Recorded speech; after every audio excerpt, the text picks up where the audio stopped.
I think you have some fans here, Sally. And Michael. I'm sure some of that was for Michael, too. Yes. So these About the film. It's about about Doris. the film, yes. Yeah.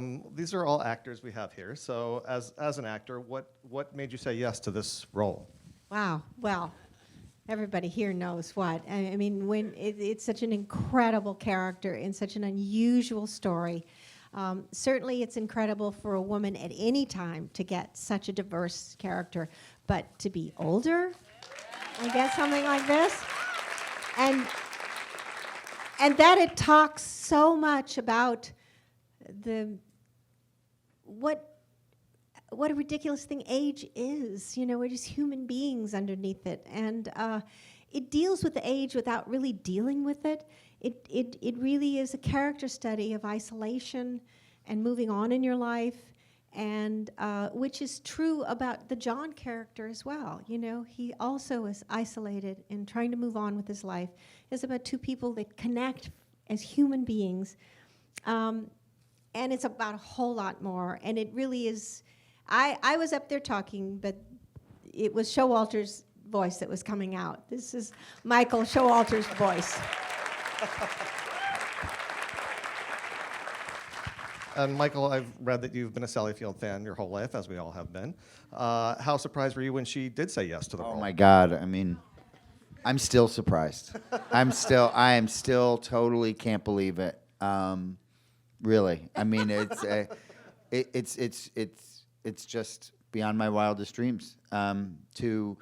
To have her say yes to the role, to get to work with her every day, to see her create this character and bring it to life and make the movie everything Laura Trusso and I hoped it could be, you know, because it is a big character. There's and it's like, you know, we hoped we would get Sally to fill the shoes of that character and just bring everything that was there.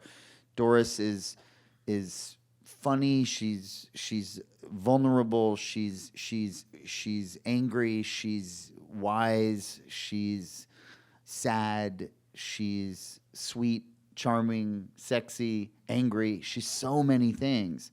And we were like, only Sally Field could do all that. It's true. It's really true.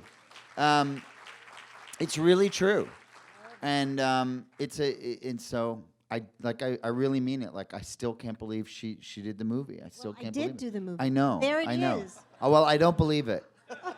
I don't believe it.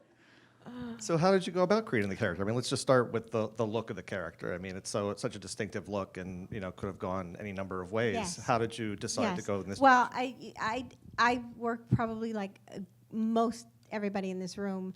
I work both interiorly and exteriorly at the same time. I can't find the character until I really sort of establish both of them, but they kind of emerge unilaterally. I knew that that Michael's vision was this eccentric New York, Manhattan, Staten Island character that I was completely unfamiliar with. I grew up in the San Bernardino Valley. I mean, there's eccentric people, but they don't look like that. And so we had this quite remarkable young costumer, and we had no money. We shot this in 3 weeks. Yes. Okay, I know, Michael. He's about to say 3.5 weeks. Okay, we shot it in 3 weeks and 3 days in New York. So yes, we had 3 days in New York, which thank God. So Rebecca, Greg, and I. Yeah, we shot it in L.A. We shot it in LA in the middle of summer. It was 100 bagillion degrees. And Rebecca went around to all the great costume houses that are downsizing and almost don't exist anymore, which is awful. So Western Costume, the Universal Wardrobe Department, this historic, remarkable vintage clothes that they have there. And she made racks and racks and racks of these clothes and then collected stuff from thrift shops and from the Goodwill. And we didn't know who Doris was, except that I had found online, where is she? She's not there. Doris. That hair, it's Brigitte Bardot. If you didn't recognize her, that is Bridget Bardot. It's a Bridget Bardot hairdo from 1951, except hers was blonde, obviously, and then Bridget was underneath the hair. And her bangs were like swooped to the side, but I cut mine off short because it just seemed like off. It wasn't quite right. And then she had a postiche, that fake bunch of hair clumped on top, and scarves tied around. So I knew where the hair was going to be. We sort of like had that tied up in some faux fashion of that. And we just started trying on clothes. We just started playing dress up. And after the end of the first day, maybe we had one outfit, and I think there were 32 costume changes or some ungodly amount of clothes.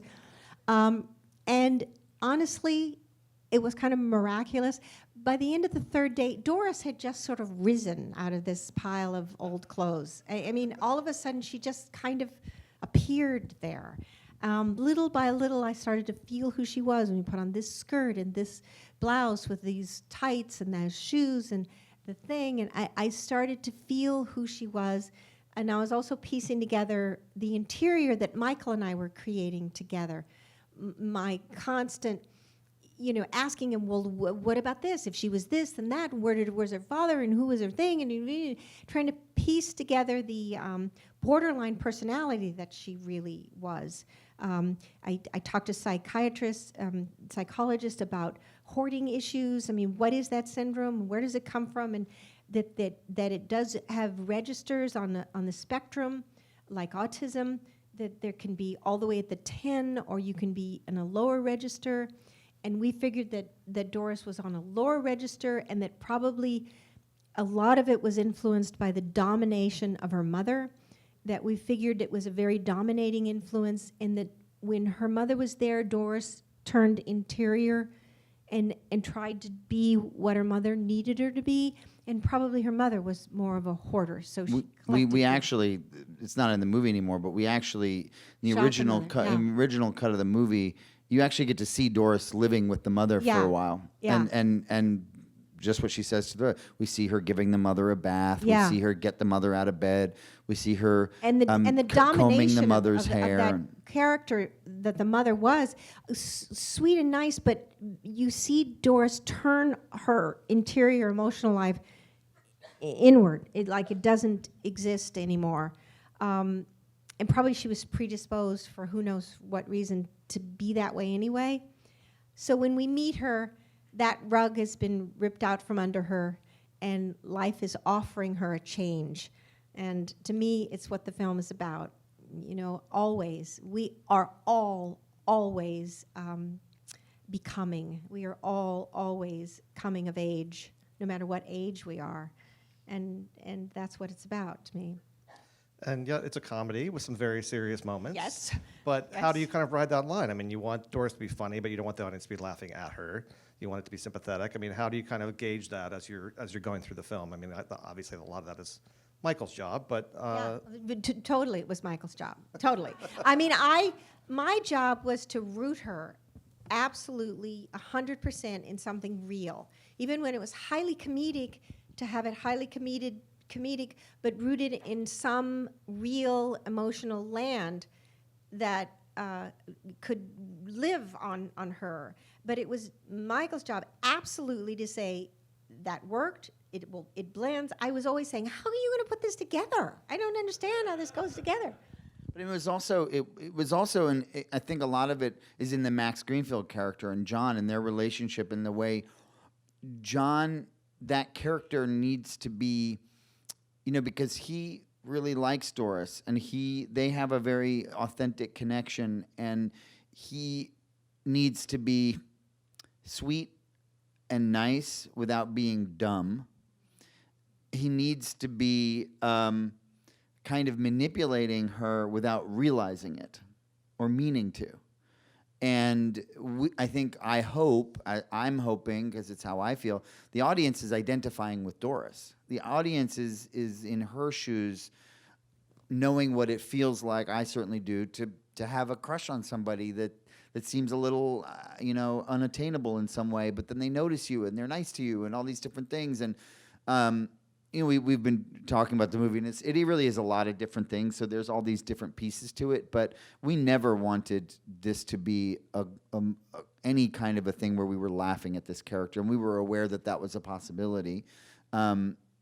It's a fine line we're walking, but I know I can say for myself, I really identify with Doris. I identify with the feelings that she's going through, and I always root for the underdog. I'm always drawn to the underdog character. Yeah. Sally, you said you would identify with the character too. On what level do you kind of connect with her emotionally? I think everybody in some ways connects with Doris, some pieces of Doris, who you feel awkward and outside of the party. Do I get to come in now? You feel isolated. The whole human condition is feeling isolated, and then you go home to what's comfortable, and you think, is there not something else out there for me that I should be doing, but I don't know how to get there, and I'm not good at it, and they wouldn't want me even if I got there, and certainly that that resonates in me in a very big way, and I believe that probably it's I think it's just hardwired in our heads to feel that way. And if you don't feel that way, I'm really suspect of who you are and what you're on. There are several scenes in the film that are fantasies, but we don't realize right away that they're fantasies. How do you play a scene like that? Do you just play it like any other scene, or is there a trick to... It was, certainly you play it when you're in the fantasy, you have to play it like a real full-out scene. But it was tricky. Those were the times when Michael and I were really going back and forth. How do we get into the fantasy? How do we get out of the fantasy? It can't look like she's crazy. Has she lost her mind? That was actually a difficult. Always, the transition in and out of that land is. And difficult. we did shoot. I mean, we didn't shoot a ton of things more than one way, but for that scene where she's in the break room in the coffee scene when yes, definitely. It's such a great scene, and there's that Doris, and she's like that. That's one we did shoot that a couple different ways because it was like, is that going to be too broad? If we come out of the fantasy and she's like that, and in the moment it kind of felt like it was actually like when we shot it, it was like I think that's probably too much. Let's make sure we have a kind of a more smaller version. Safer choice. Yeah, but it feels so right because because again it's that thing of like I admired what I love so much about Doris as a comic protagonist is how big her swings are. She takes big swings at it. And there she is standing in front of him like that. That makes me root for her. That makes me adore that character because her heart is just right on her sleeve, and so I'm glad that's what we ended up with that take. Yeah. Yeah, I think you made the right choice. Got a big laugh. Yeah, for sure, and that doesn't hurt. Yeah. And Sally, how did you come up with Doris's dancing style? Michael just said, go ahead and dance. That was basically it. Of course, what he doesn't show is that he let me go on and dance, like 20 minutes or something. Well, because we were all enjoying the show, It was great. Meanwhile, I'm like a sweaty rag at the end of it. I'd done every possible dance move I'd ever thought of in my life. And, he used 30 seconds of it. And I'm not kidding you. I am not kidding you. Without exaggeration, that thing went on for 3 minutes. Am I wrong? Well, that's how long the song is. Okay, fine. We let That's you how just long we dance did it. through the whole And he song. did it more than yeah. once. I think it was the only thing we did twice. Let's just do that again. Holy mother of God. And I wanted to ask you about working with Tyne Daly because you're so wonderful together in this movie. Well, you know what? You had worked with her before, right, on stage? There's some great actors in this film. I was so lucky. Michael gathered together this incredible group of actors and comedic talents, and everybody was bringing their life into it and bringing. It was a lot of improv and bringing the life to the office. That was all of them, just taking it off the page and making it alive. And Tyne, boy, is she great. She's just a terrific actor. And I had known her from the past. We actually did regional theater in 1981, 2. This was something in like Jupiter, that. Florida, is that We right? did, yeah, and we did Vanities together with Gail Strickland, and we loved each other, and the three of us were just absolutely bonded and vowed we would never separate, and then we didn't see each other for a very long time. But it's one of those times. It doesn't matter. I know as actors, you know what this is. It doesn't matter when it is you next see them. You're right there again. Something happens in those experiences where you're stuck together and the audience is coming in and you're going, oh my God, what are we doing? We're gonna make this work. And you love them, and instantly we were there again. Were we not? Michael was like, Totally. what? How Totally. you guys hang out together all the We were just instantly back into this friendship of what we had been, and she's such a great actor.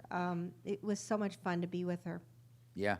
No, it's incredible working with them and seeing them them just do what they do, and all their scenes were just electric and fun to shoot and easy, honestly easy, because they're just so in sync.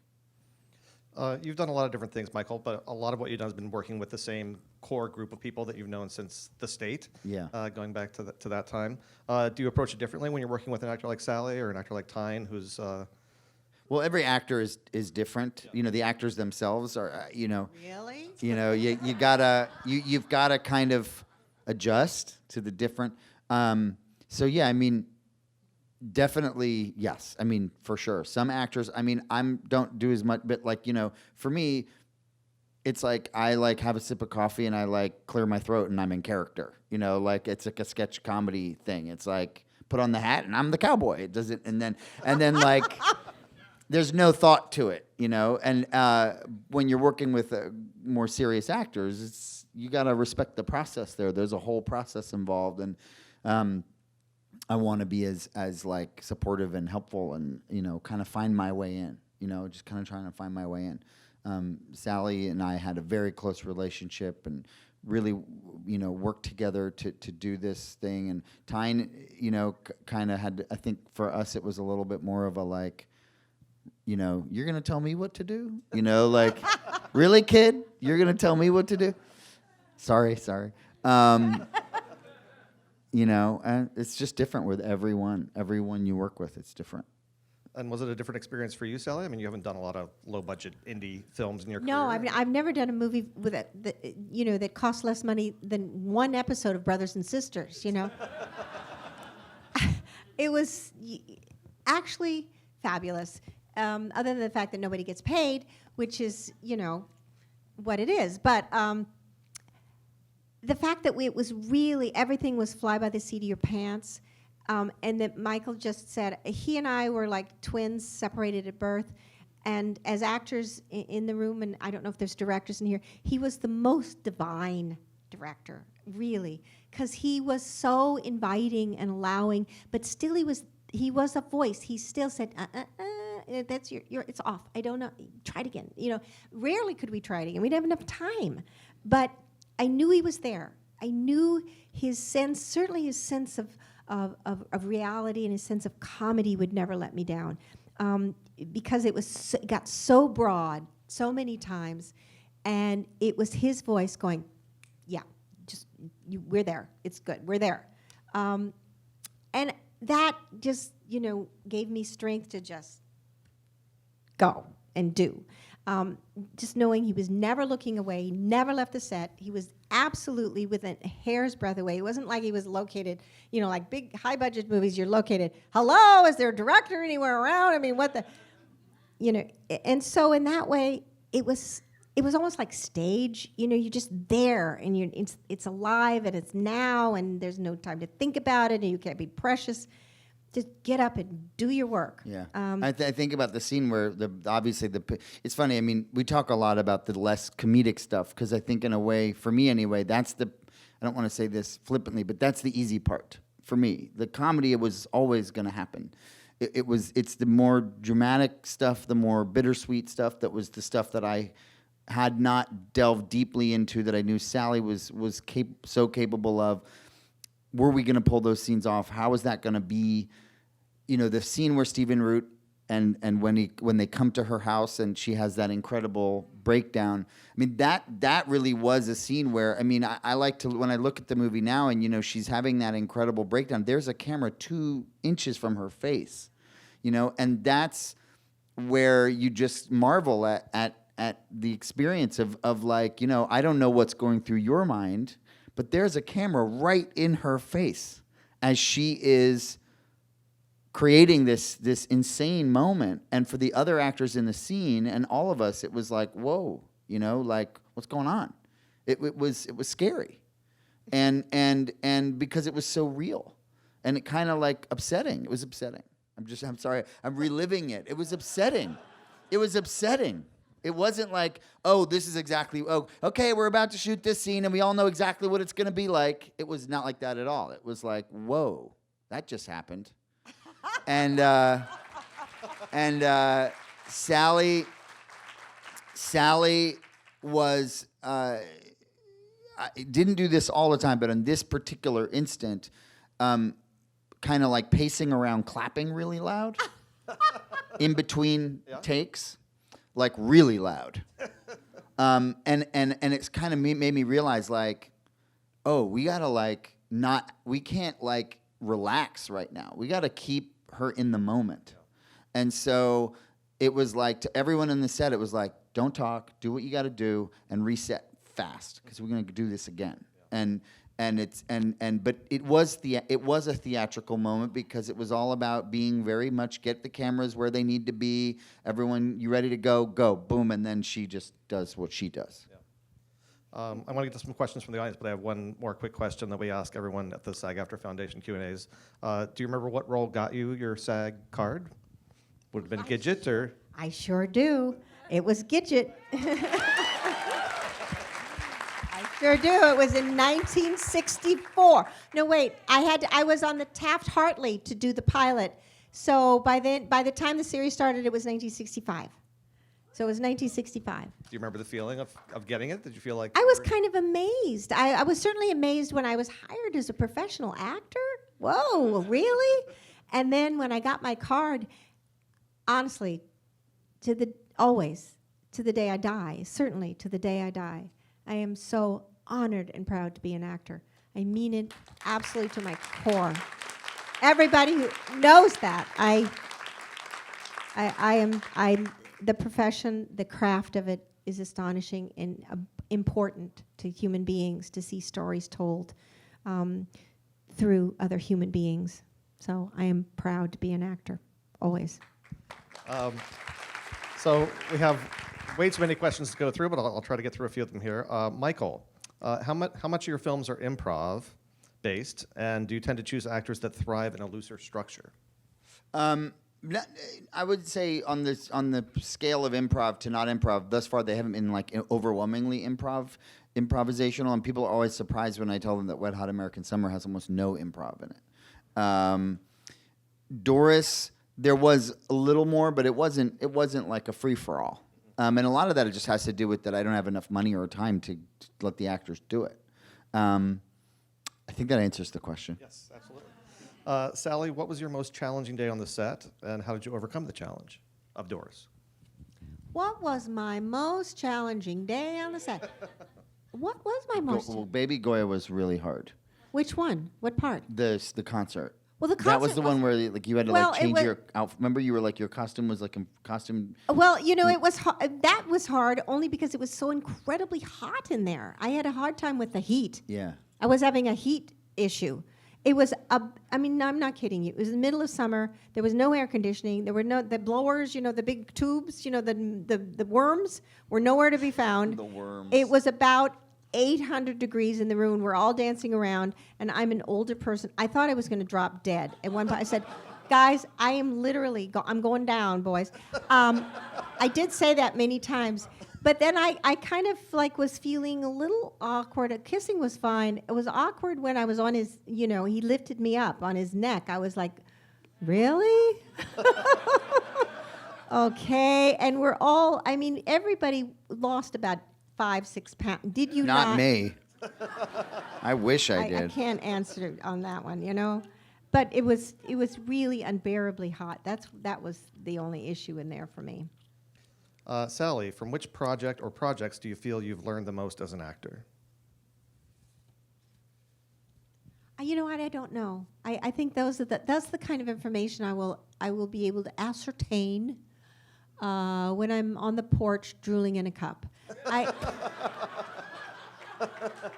Which could be any moment now. It really. I don't know. I learned something always. I learned something every time. I learned so much doing Doris. I learned so much doing Gidget. Every project. I've learned so much, even if it's that I've learned don't ever do anything like this again. Not Doris, though. I didn't learn that there. Doris will always be with me one of the great and gifts, remarkable experiences I've had the great opportunity to have in my life as an actor. Honestly, Doris will be among the handful that I've been fortunate enough to have. Honestly. Well, we were very fortunate to have you here with us. Thank you for taking the time. Thank we really you. appreciate it. Sally Thank you Field, so Michael much. Showalter. Thank you so much. Thank you. Thank you. Thank you so much.